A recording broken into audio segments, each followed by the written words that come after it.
तो चलिए व्यूअर्स, इस वीडियो सेशन में हम सीखेंगे फ्यूचर परफेक्ट कंटिन्यूअस टेंसेस के बारे में और इनके नेगेटिव सेंटेंसेस सीखेंगे। जैसा कि मैंने आपको पिछली वीडियो में सिखाया था अफर्मेटिव के बारे में, इसी तरह ये नेगेटिव में सिर्फ डिफरेंस ये है कि नेगेटिव में नॉट का इस्तेमाल होता है। अगर नॉट का इस्तेमाल ना हो तो ये अफर्मेटिव का बन जाएगा। तो इसमें इस्तेमाल होता है will have been plus not और वर्ब की आईएनजी फॉर्म का। और से की वजह से ये फ्यूचर परफेक्ट कंटिन्यूअस टेंस कहलाता है। से रहा होगा, से रहे होंगे, से रही होगी। मतलब अगर से ना आए ना तो ये फ्यूचर कंटिन्यूअस टेंस बन जाता है। तो इसका स्ट्रक्चर है subject plus will have not plus been plus I N verb की ING form plus object plus since या फॉर प्लस टाइम। तो इसकी एग्जांपल देखते हैं। He will have not been playing cricket since evening. वो शाम से क्रिकेट नहीं खेल रहा होगा।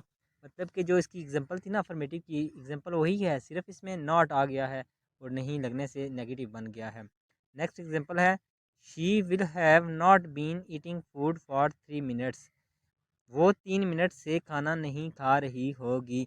ये सिंस और फार का मतलब मैं आपको बाद में बताऊंगा, एक सेपरेट वीडियो बनाऊंगा, बताऊंगा कि कहाँ पे सिंस का इस्तेमाल होता है और कहाँ पे फार का इस्तेमाल होता है। तो ये सिर्फ मैं आपको सिखा रहा हूँ टेंसेस के बारे में, टेंसेस का स्ट्रक्चर क्या है, कैसे बनते हैं।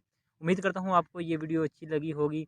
अगर ये आपको वीडियो अच्छी लगी है तो मज़ीद भी मेरी वीडियोज़ देखें ताकि आपको टेंसेस बिल्कुल सही समझ आ जाएँ।